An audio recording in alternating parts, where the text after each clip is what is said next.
Que la bénédiction de Dieu le Père, de Dieu le Fils et de Dieu le Saint-Esprit soit avec vous et toute votre famille. Soyez les bienvenus en ce temps de prière et de réflexion. Je vous invite maintenant à préparer votre cœur, à apaiser votre âme et à entrer dans cet espace sacré que nous créons ensemble. Imaginez, en cet instant précis, que Dieu lui-même étende sur votre maison un manteau de paix. C'est un tissu céleste qui couvre votre toit et vos murs. Il enveloppe aussi chaque personne que vous aimez dans une étreinte de lumière et de protection divine. Sentez le poids des soucis quotidiens commencer à se dissiper sous ce toucher sacré.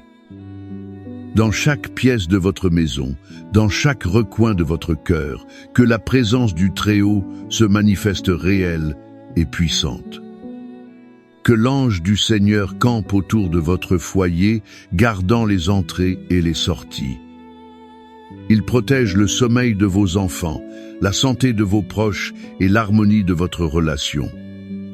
Nous scellons votre maison, votre esprit et votre âme du sceau de l'agneau.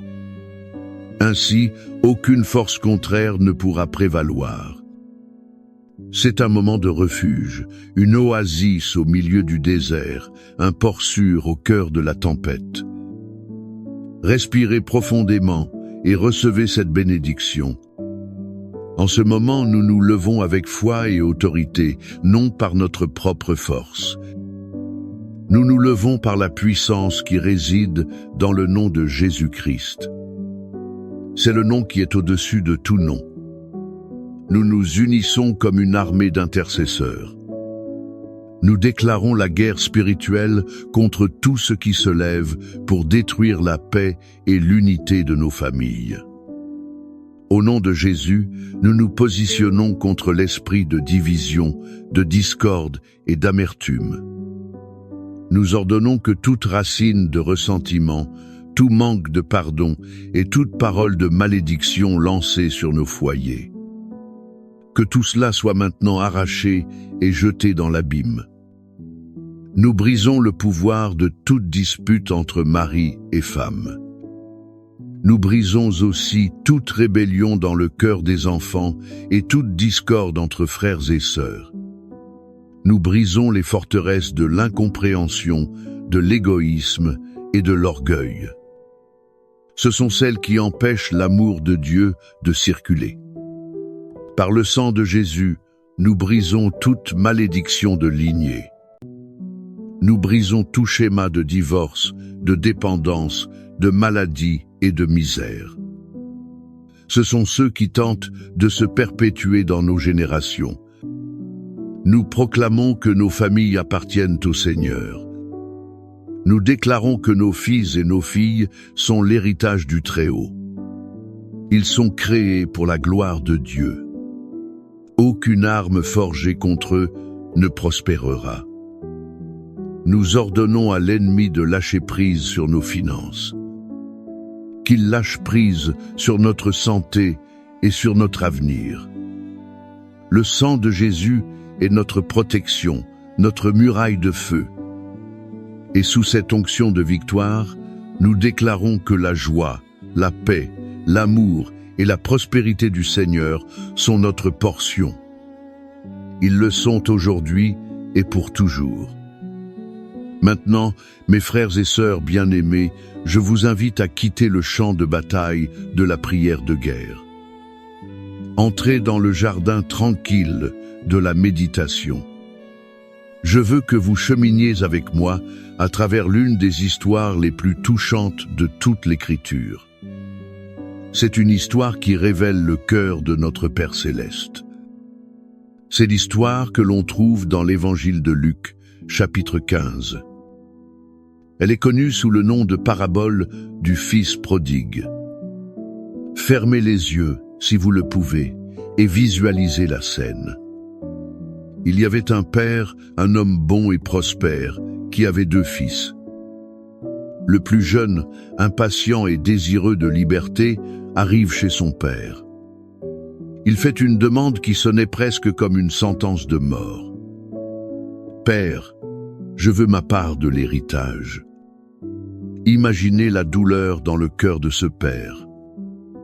Il ne discute pas, il n'impose pas sa volonté. Le cœur brisé, il donne à son fils la richesse qui lui revenait. Il le voit ensuite partir pour une terre lointaine. Pouvez-vous sentir la poussière de la route, tandis que ce jeune homme s'éloigne, et le lourd silence qui règne dans cette maison? Le fils, loin des yeux de son père, plonge dans une vie d'excès. Il dépense tout ce qu'il possédait. Quand l'argent vient à manquer, la faim arrive. Il se retrouve au point le plus bas qu'un jeune juif pourrait imaginer. Il garde des porcs, souhaitant manger les épluchures données aux animaux. C'est dans ce lieu d'humiliation et de désespoir que, revenant à lui-même, il se rappela la maison de son père. Il se souvint que même les serviteurs de son père avaient de la nourriture en abondance. Pendant ce temps, lui mourait de faim. Là, au milieu de la boue, naît une semence de repentance. Il décide de revenir, non pas comme un fils, mais en espérant être accepté comme un simple serviteur. Maintenant, la scène la plus puissante. Alors qu'il était encore loin, son père le vit. Cela signifie que chaque jour, ce père montait au point le plus élevé de sa propriété. Il regardait la route, attendant, aspirant au retour du fils qu'il avait rejeté. Son cœur n'a jamais abandonné. Et en le voyant, le père, rempli de compassion, n'attend pas. Il court. Il se jette au cou de son fils, sale et malodorant. Il l'embrasse et le serre dans ses bras. Avant que le fils ne puisse finir son discours de repentance répété, le père l'interrompt. Il crie au serviteur, « Apportez la plus belle robe. Mettez une bague à son doigt et des sandales à ses pieds. Et tuez le veau gras, car ce mon fils était mort, et il est revenu à la vie. Il était perdu et il a été retrouvé. » La maison se remplit de fêtes. La joie de la restauration éclate. De cette histoire si riche, nous extrayons des leçons. Elles sont un baume pour nos familles aujourd'hui. La première leçon est celle-ci. L'amour de Dieu, le Père, n'abandonne jamais. Êtes-vous un père ou une mère dont le cœur est brisé? Cela est dû à un enfant qui s'est éloigné, qui a choisi des chemins de destruction. Être votre conjoint s'est-il éloigné émotionnellement? Il a créé un abîme au sein de votre propre foyer. Cette parabole est la promesse de Dieu pour vous. Il voit votre enfant, votre conjoint, votre membre de la famille, même de loin. Et son cœur, comme celui de ce père, brûle de compassion.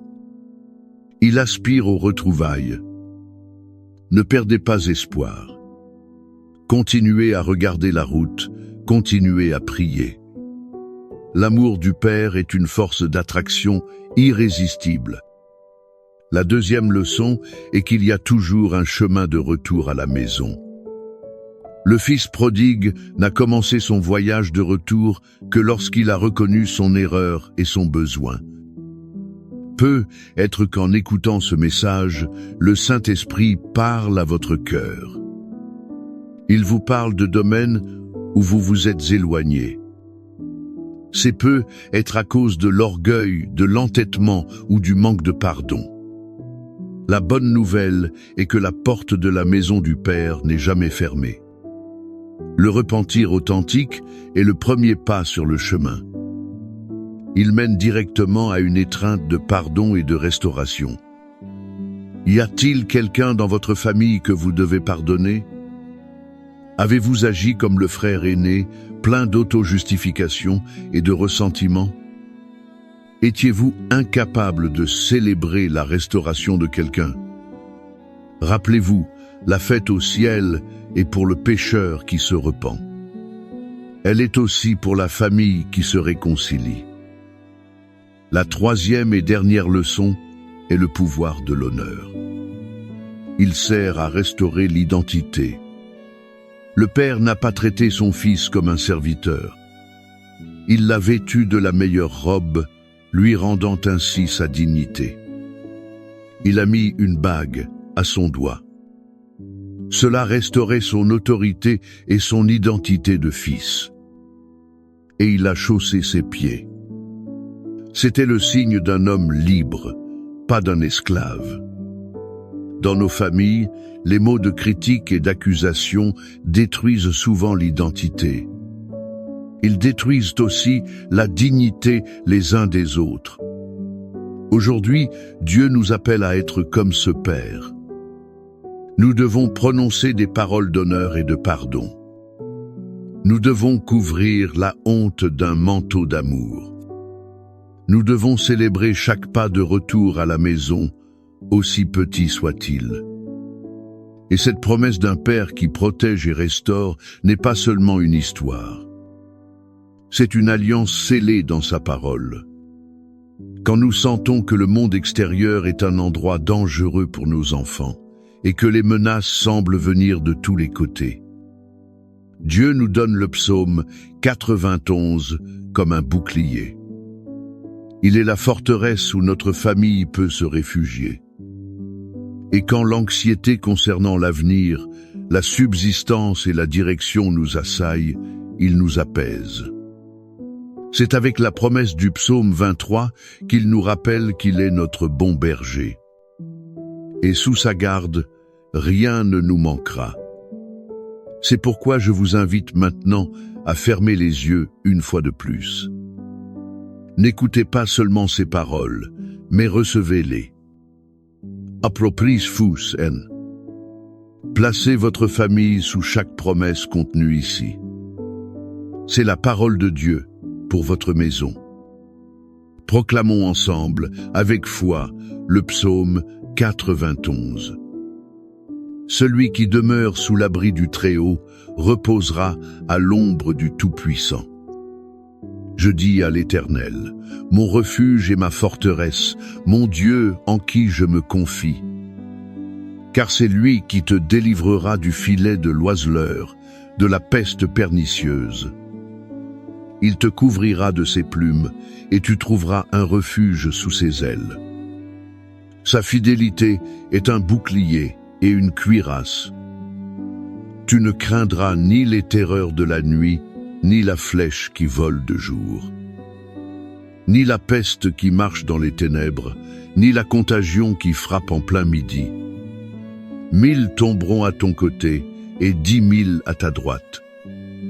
Mais le mal ne t'atteindra pas. De tes yeux seulement tu contempleras, et tu verras la rétribution des méchants. Car toi, Éternel, tu es mon refuge. Tu as fait du Très-Haut ta demeure. Aucun malheur ne t'arrivera.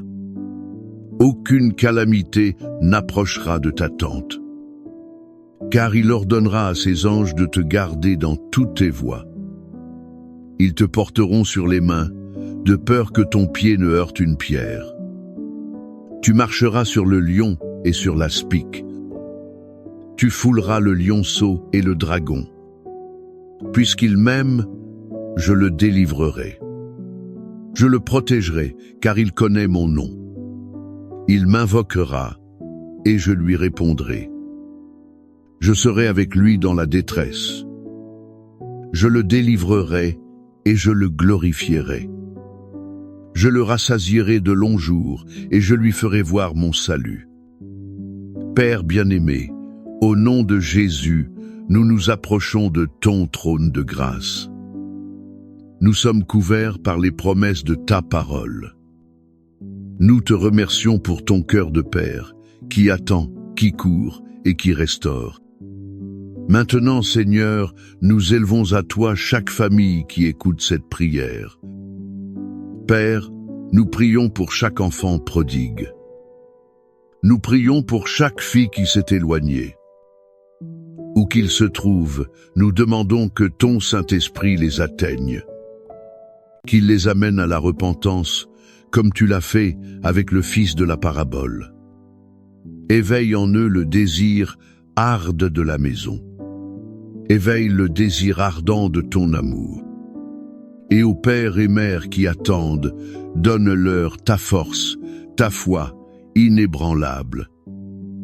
Accorde-leur la grâce de courir avec pardon quand l'heure du retour arrivera.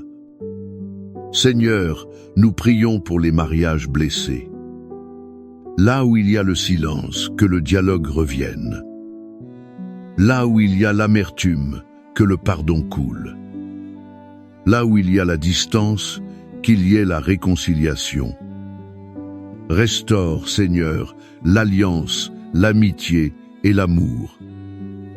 Que chaque couple se souvienne de la raison pour laquelle ils se sont unis et qu'ils trouvent en toi la force de reconstruire. Nous plaçons devant toi les finances de chaque foyer. Accomplis la promesse du psaume 23 dans leur vie. L'Éternel est mon berger, je ne manquerai de rien. Ouvre les portes de la provision, multiplie les ressources. Enseigne-les à être de bons administrateurs et réprimande le dévoreur. Que le pain ne manque pas sur la table. Que la paix ne manque pas dans le cœur à cause des soucis matériels. Et nous prions, Père, pour la guérison. Guérison pour les corps malades, mais aussi guérison pour les âmes blessées. Guéris les souvenirs douloureux, les maux qui ont blessé. Guéris les blessures du rejet et de l'abandon. Que ton baume d'amour pénètre dans les couches les plus profondes de chaque cœur et qu'il apporte une restauration complète. Seigneur, que chaque foyer devienne le reflet de ton amour et de ta grâce. C'est maintenant votre tour. Je veux vous inviter à participer à cette chaîne de foi. Écrivez le nom de votre famille ou votre intention spécifique dans les commentaires. Ce n'est pas seulement un commentaire, c'est un acte de foi. Chaque nom écrit sera un mémorial devant le Seigneur. Et ensemble, comme une grande famille de foi, nous allons intercéder les uns pour les autres. Nous croyons au miracle de la protection, de l'unité et de la restauration divine. Que le Seigneur vous bénisse et vous garde. Que le Seigneur fasse resplendir sa face sur vous et qu'il vous fasse grâce. Que le Seigneur lève sa face sur vous et vous donne la paix. Que la joie de la fête du Père pour le Fils qui revient inonde votre maison. Que la sécurité d'habiter dans le refuge du Très-Haut soit votre réalité quotidienne. Et que la certitude que le bon berger guide votre famille par des pâturages verdoyants remplisse votre cœur d'espérance. Recevez la victoire, la restauration et la bénédiction complète de Dieu. C'est pour vous et pour toute votre maison, maintenant et pour toujours. Amen.